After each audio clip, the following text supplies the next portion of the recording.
नमस्कार, मैं आकाश मिश्रा और आप देख रहे हैं मेरा गांव मेरी धरोहर न्यूज़ चैनल। आज भी यहाँ विभिन्न पदों के लिए नॉमिनेशन करने गए हैं। मधुबनी नगर निगम में समस्या है और समस्या को निजात पाने के लिए इन्हें एक उपयुक्त मेयर की आवश्यकता है। ऐसे तो मधुबनी नगर निगम के विभिन्न पदों पर प्रत्याशी के रूप में नामांकन करने का एक हुजूम सा लगा हुआ है।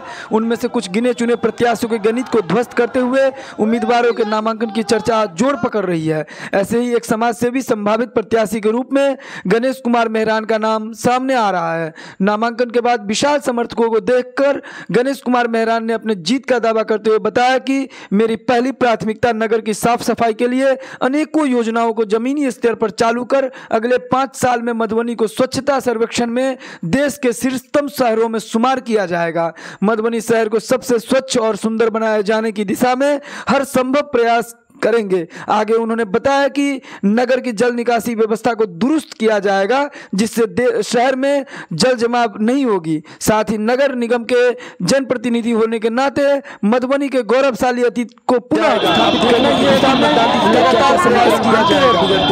मधुबनी नगरवासी किसके पक्ष में अपना मतदान करते हैं के साथ उत्साह में दिखे गणेश कुमार मेहरान।